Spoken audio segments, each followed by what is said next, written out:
but I was surprised by how absolutely grounded and relatable the movie is, especially after I heard everybody talking about it after the movie. When you first read Rachel Yoder's book, what grabbed you that you had to option this? Well, so much about what you just said are the things that attracted me was that, you know, and of course you hear a pitch where it's like, well, she thinks she's turning into a dog. Now, that was exciting to me in one way because I loved the Metamorphosis novel when I was growing up. I studied it in humanities, and I was like, okay, that could be kind of cool. But I really loved how relatable it was. And I think it was the moment in the book, and I'm paraphrasing, so forgive me, Rachel, where she says, I could have punched him in his smiling face. I was like, oh, I get it. I totally get it. And there was just something so relatable about her view on motherhood, the duality between loving her son and sort of losing herself. There was just so many complex issues to explore that I just thought this could make a really special film. Well, not only just as an actor, but also as a producer. Why was it so important for you to produce a movie where you just had to be on it? Well, I think a big part of producing is getting the creative team right. And that's one thing I've really loved about producing is matching the right people to the right material and being able to be on that phone call to Marielle and be like, I think this is something that you should take a look at, and having her respond to it and then getting to develop the story out with her and really talk about her personal experiences. That's something that's a really unique opportunity that I get to do as a producer by joining in the early stages. We get to be a part of that personal connection with the material. What was it about Marielle that you just said, that's my director? Well, I first saw her work in, forgive me, Diary of a Teenage Girl. Yeah, amazing. And then also Can You Ever Forgive Me and Beautiful Day in the Neighborhood. And she just had a really beautiful relationship between characters that would at once seem flawed, but also very human. And then also had a beautiful visual storytelling technique. Definitely. And I knew she'd come up, she wasn't afraid of taking risks with tone and of sort of playing with genre. You know, so she had, I just thought her sensibility would be so well paired with NIGHTBITCH. And then when I heard she just had a baby 3 months before we were going to reach out to her, I thought, maybe she'll really understand this in a deep way, which she did. Yeah, absolutely. Yeah. How did your own experiences with early motherhood inform your performance as mother in NIGHTBITCH? Well, there were a lot of experiences that informed, but not only just being a mother, but being a woman, being a human, and going through transformative periods of my life or periods of my life where I've had struggles with identity, struggles with friendships, relationships, but then deeper as you go into the motherhood, it's that idea of responsibility and that idea of connecting with something sort of ancestral and feral, and it's really powerful and scary and new, and there was just so much to sort of, okay, forgive me because I'm going to make puns and it's not on purpose. But I'm like, there's just so much to dig into, a lot to chew on. It just happens with this film naturally. I would say that about other films, but with this film, it just becomes an endless string of puns. So I apologize. When I think about your career, the films, the roles you played, the range, Enchanted, Rival, Nocturnal Animals. Yes, these are amazing performances. Just the range that you've displayed, but by playing someone who is so relatable, but in such a raw, go-for-broke performance, that itself brings acting challenges that were unique to NIGHTBITCH. So what were those acting challenges for you in making this film, especially because you're in every scene? I don't know. I feel like making a movie, you forget the hard part sometimes, I think there was a lot of vulnerability in this and a lot of availability and a lot of being present in the moment, especially working with the young actors. How great were they? They were fantastic. Emmett and Arden, they were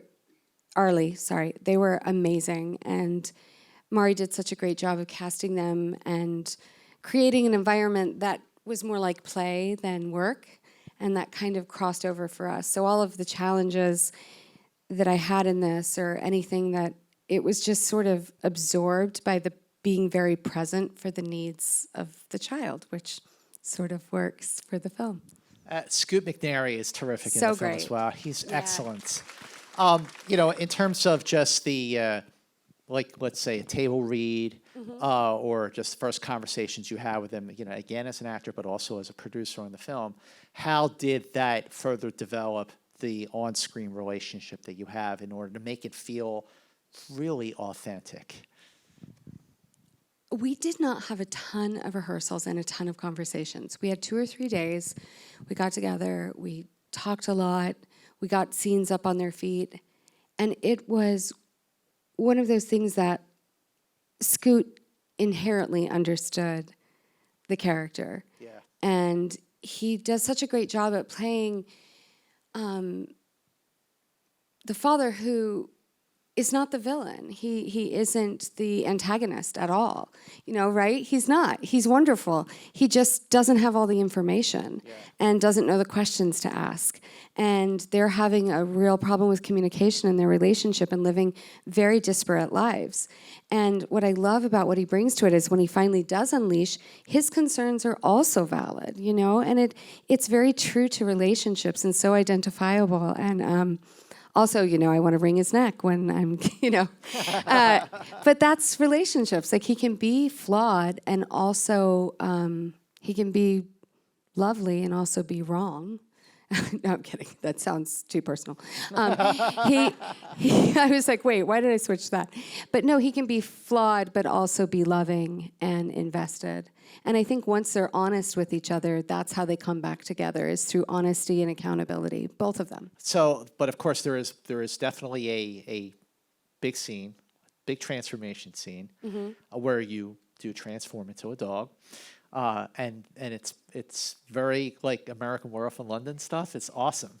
But how did you prepare for that? I mean, American Werewolf in London. Yeah. I just watched that. I watched that growing up a ton. No, I know. I was like, is that what this is going to be like? I had a long talk with Mari. She's like, no. I just want flashes, and we're going to do it in stages. So we did that over the course of a night shoot, and just did it in stages. There were 3 stages of dog transformation. So, how long was the shoot? How many shooting days did you have on this? I don't even remember. There were like 8 weeks, 10 weeks. Yeah. Well, since Or maybe not even. I was like, Eddie or Kate, do you remember? It was, isn't that funny? I don't remember. I was like, I was so in it. Well, approaching the premiere, you're unleashing. There's the pun, unleashing the movie. That's a good one. You like that? That was subtle That's too. a good one. I like Very it. subtle. That was like a little under the radar. I should have like kept it subtle. Yeah, I like it. But where you're releasing it to the world at the Toronto Film Festival, and you've had a couple screenings since with like SAG and so on. So after making a film that is so close to home for a lot of people, what were some of the reactions you got, whether they were at TIFF or at these other screenings? Did people like write something that made you go, this person got it? Was there someone who came up to you and said something, went, that's who I made the movie for? I think I'm always struck by what comes to me. Like I always have my reasons for making it, and then I try to be open, like during the filming process, like there's something else I'm supposed to learn, and then once it's released. And one of the things that has been happening that was surprising to me is that women have been coming up to me and sharing their postpartum mental health struggles.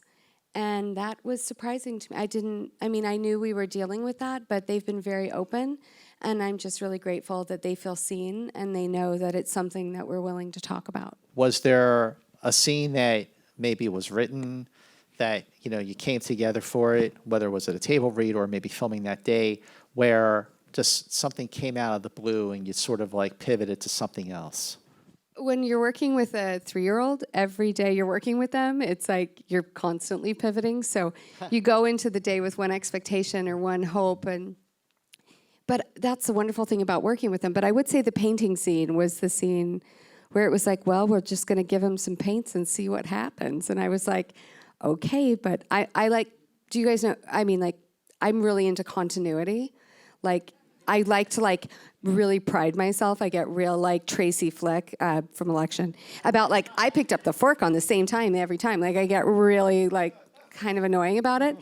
And the whole time with the kid, I was like, this isn't gonna work for continuity. But what I realized, it like created such a freedom and it put me in a different place. But the painting scene was one of I think that was like, it was so much fun. And working with the kids, they're so immediate and so present.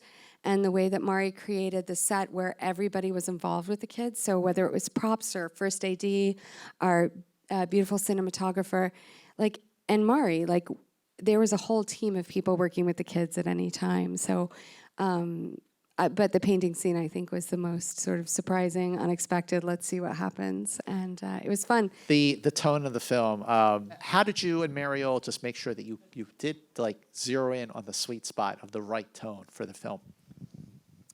It's funny, I was actually, when I saw the film for the first time, I was like, this is funny. I was actually surprised because the making of it, I was so deep into Mother, and she's not laughing at anything. So she's taking everything very seriously, and what she's going through is really kind of a dark and confusing, transformative time.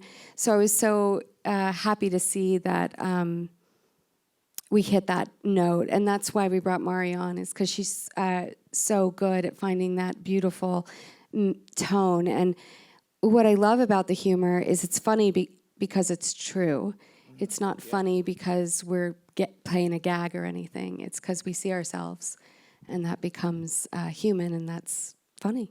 When I was after the Toronto premiere, you'll go on to the next movie, and we're all standing in line. We were like, "Oh, I just saw NIGHTBITCH," and one of the journalists, I forget her name, darn, and she goes, "I felt seen."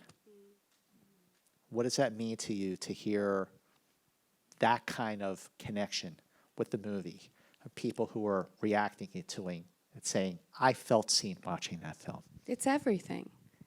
It's so why you do a film like this, why you take on material that can be difficult or challenging at sometimes.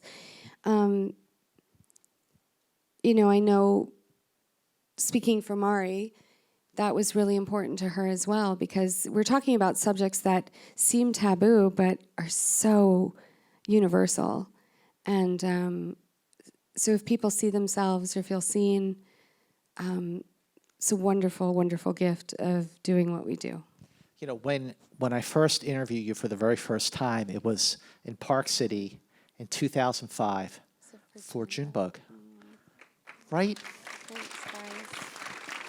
First of 6 Oscar nominations, by the way. But that was, almost 20 years ago, a couple of years ago, right? Almost 20, because we're almost in 2025. How does what you look for in a film now compare to like what you were looking for in like 05, 06, 07? Well, in 05, 06, 07, I was just looking for a job, I was like, oh, you want me? Great, I'm there. What time? But also, I always was mindful about, I really wanted to, my goal at that time, and still my goal, is to try to be open and find things that I connect with at different parts of my life, and can tell stories of transformation as I transform in my life, and things that I connect with, things that resonate with the world around me. That seems, and I always know when I read it, I can never predict it. So I just try to stay open.